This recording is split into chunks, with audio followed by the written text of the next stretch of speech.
Carlos Nelson with the Kansas City Business Association, and it's a plum pleasing pleasure to have my dentist on. And for you people that have been watching our interviews and what have you, Mr. Nelson hasn't had his plate and his top plate, and this is the man that's responsible to giving me my beautiful smile in the next week, Dr. Pleasant.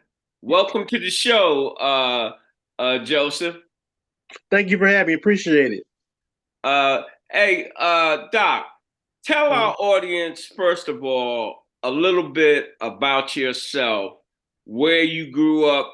As I always say, let's go back to kindergarten and talk about the schools you went to and some of the mentors that you have had in your life.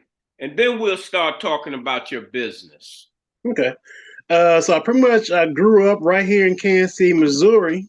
Uh, as far as elementary and middle school is concerned, for those who were born and raised here and probably about my age range, if not older, they may remember St. Therese, not St. Teresa, but St. Therese Little Flower. That was off of 50 something Street a while back. Then it changed over to St. Monica. So I was there for St. Therese. And then when it changed over to St. Monica, I was there. And then high school wise, I went to Bishop Hogan. I think it's called just Hogan now. And then from there, I went to UMKC for my undergrad. And I went to dental school at UMKC Dental School. And I was there, my little tenure, and I'm done. I ain't going back. I'm done. As far as mentors, the biggest one has to be for dental school. Her name was Dr. Tahisa Colbert. She was a few years ahead of me in dental school, and she kind of helped mentor me as in what things I need to do, who I need to talk to, and get me situated and going, so I can get into dental school and get out of dental school partially unscathed and still mentally intact. Tell our audience what made you want to be a dentist. Ooh, yeah, that goes back to high school when everybody's trying to figure out what school they want to go to, what they want to major in. So a friend of mine suggested dental my senior year at Hogan. And for those who remember, there was a library inside the Landon Mall down the street from Hogan. So I went down inside there and I checked out what all dentists do. And I thought it was something interesting for me. And then I went over to my childhood dentist, Dr. Ann Lambert Johnson. She has a spot down off Gregory. And she allowed me to come in and hang out there for a few weeks and kind of shadow, do a little suctioning and whatnot. So I did that. And then while I was trying to get into dental school, I got me a job as a dental assistant by the name of Dr. John Lee. He's based out of North Kansas City. And he had another spot, Overland Park at the time. So I worked there. Were these people of color or what? Dr. Ann Lambert Johnson, she's African American. And my mentor, she's African American. The person who I started working for, Dr. John Lee, he's Vietnamese. So I learned some things off of him. And when I left from there, I went to another dental office and I finally got into dental school. And from there, it all took off. So let's talk about your practice. Mm-hmm. First of all, I know it's really hard to be in a practice. Well, it's hard to have a business in general being a person of color. What made you take that route versus going into someone that was already established? Well, at first, I really wasn't looking to purchase per se, but needing a job due to COVID when everybody was getting laid off and whatnot, I kind of decided that I wanted to take my own life into my own hands. I had to rely on nobody. I can depend on myself to make sure ends get met and that I stay fully employed. So I looked out to find a spot to where those who look like me could also have the opportunity to see that there is somebody who looks like me doing something that they can do. Because if I can do this job, you can do this job.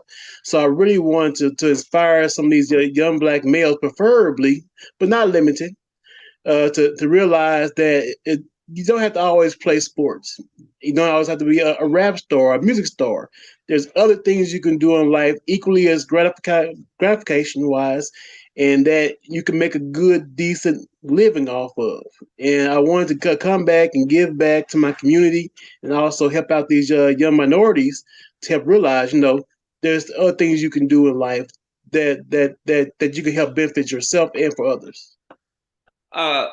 Let's talk about your staff, because I love coming to your place. I'm serious. When I say I love, I hate coming to the dentist, but when I but when I come in, Donna and other girls and what have you, you're employing quite a few people of color.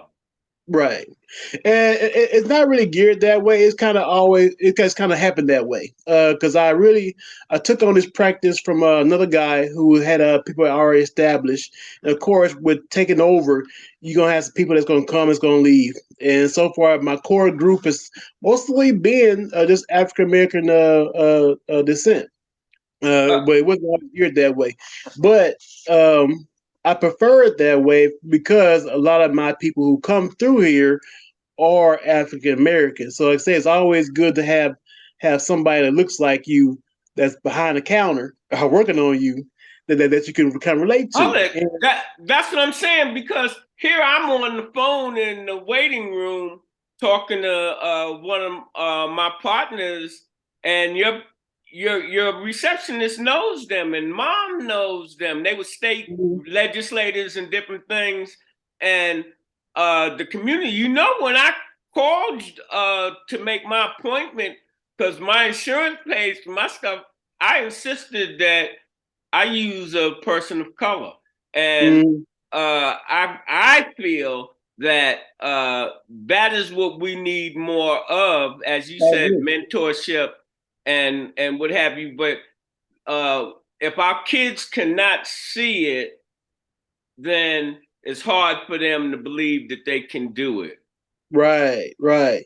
It's one of them things where you have to really see that it can be done, even though you don't see it often. Because there's not a lot of black males or black females in the dental profession, but you can do this. If I can get through, and I didn't even like science, I ain't gonna lie. I'm more of a math type of person growing up, and science was just one of those walls I had to get through in order to get to where I need to be. So I did what I had to do, but it's doable. Tell me this: how did you get? And it might be like a butcher. That how did you get over going in the mouths and digging and what have you? Because that is something that anybody, you have to have the stomach to do something, even just to be a doctor in general. You follow me still, if it's just stitching up. And I think you've taken care of me really well, because I had some serious problems with my teeth. And one was really hard to get out. And you worked, and I was like, man, this guy is really good, and calmed all my fears about being in the chair. How, was that natural? Yeah, I never have been one of them people who have been kind of cringy about teeth and things like that. But it's also about doing what you love. I love doing dentistry. I love meeting new people, all different backgrounds. I always love learning from people, learn new techniques. It's always a good benefit to have that. But to me, it's like working on your vehicle, but the vehicle can feel what you're doing. So I never had a really big issue about working inside somebody's mouth at all. I know how you handle me. You be like, so what you want to do today, Mr. Nelson? Yeah. You'll give me that advice.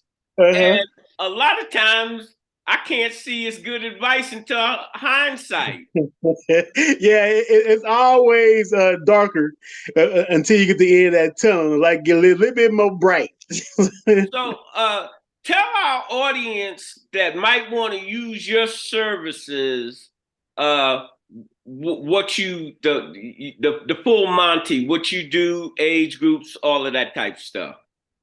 I do a little bit of everything, with the exception of braces. I don't do braces. I do extractions, depending on how it looks. I do root canals, depending on how it looks, fillings, and all other things that are associated with dentistry. With the exception of implants, I do not place implants, but I do restore them. So those who are interested in implants, I have to send you out to a specialist, have them place it for me, and then when you're ready, you come back to me. We'll look at putting a crown on top of that tooth. Um, as of right now, that's a temporary type of thing. Eventually, I wouldn't mind getting into implants once our economy becomes a little bit more better, to where people are coming back to work and I can get fully staffed. But like everybody else, we're hurting for staff too. So if there's anybody who's a hygienist that's listening to this, or know of anybody who's a hygienist, well, we are hiring hygienists. Just give us a contact, and we can get you in here, take a look at you, and see if there's something that you're interested in being at. Hey, Doc, do you have high school kids? What age? That's what I was asking you. What age kids, ages do you primarily deal with? We don't see a lot of kids here for whatever reason. It's always been that way since I took over. Hasn't been a lot of kids, but we're open to seeing from 0 to 102. See, you that's know, so, well, that was my main thing when I mm, talked to you about advertisement or talk to you about different things, because I know when I was young, I'm out of New York. Uh, I used to have to, and that was in middle school. You got on the bus because we everybody public assistance or whatever, and mm. they took you to the Guggenheim Clinic, and they worked. It was nothing but kids, and uh, I know here in Kansas City, uh, there are quite a few middle school and high school kids. Their parents just don't know uh, mm, about people of color. Now they know people of color that are in some of these corporate that are uh, doing dental work for corporations, and so therefore that's where they spend their dollar. right. And so that was the point of me asking you to come on the show, so that we can let our community know that we've got. I think that you top flight, and I'm 71. I've been going to the dentist all my damn life, and uh I like I said, I like coming to your place, and you've done a top flight job for me. I In appreciate that. closing, Doc, what would you have to say to potential clients? Just come in and check us out. When I opened this office up, I always wanted to be like Cheers. Y'all remember Cheers from back in the day. It wasn't formal. I didn't want to be a formal dentist. I want to be somebody who's down to earth. You come in the door, everybody know your name. I want you to come in and be like family, because everybody knows you. But I'm pushing for. So you looking for somebody who's going to be strictly by the book? That's not me. I'm down to earth. I laugh with you. I talk with you. Something going on in your life? When we pray with you, I'll pray with you. Because this is where we're about here, Pleasant Dental Care. We're about family and teaching each other like family. So No, that's hey, what no we're doubt. Because when I come in, we're always talking about your daughters and what mm, you're doing, not on the job, off the job, running back and right. forth with the athletic programs and Mm. so forth. And I feel comfortable like family when I come into your place. I want everybody to feel comfortable. I want you to come in and get a little dental work, and we have a little fun too. Hey, and also if the Chiefs is playing, I'm trying to get a little TV. So if the Chiefs is playing one day, and don't be scared about seeing the Chiefs on TV. This is what. How about telling our audience where you're located and your website, and how they can contact you. We're located, for those who are familiar with the Kansas City area, we're located by the Landon Mall. And my address is 912 East 63rd Street, Suite 100, Kansas City, Missouri. Our phone number is 816-523-2221. If you want to do a fax, the number is 816-523-2223. Just give us a phone call. Or also my email. I'm sorry, not email. My internet address is Pleasant Dental Care at KC. How'd it go? Pleasant Dental Care KC. That's how it goes. Excuse me. That's is Pleasant Dental Care KC. KC.com. Yeah, like Kansas City, Missouri, KC. Yeah. All right, Doc. As I said, I'm stealing my co-host's line. He always close. See, all y'all be nice people. He always talking about it's a plum pleasing pleasure having you on the show. And I'm like, man, cut out all the niceties, Watts. We'll close with our closing. When you invest in your community, you're really just investing in yourself. Exactly. The program is brought to you by the Kansas City Business Association.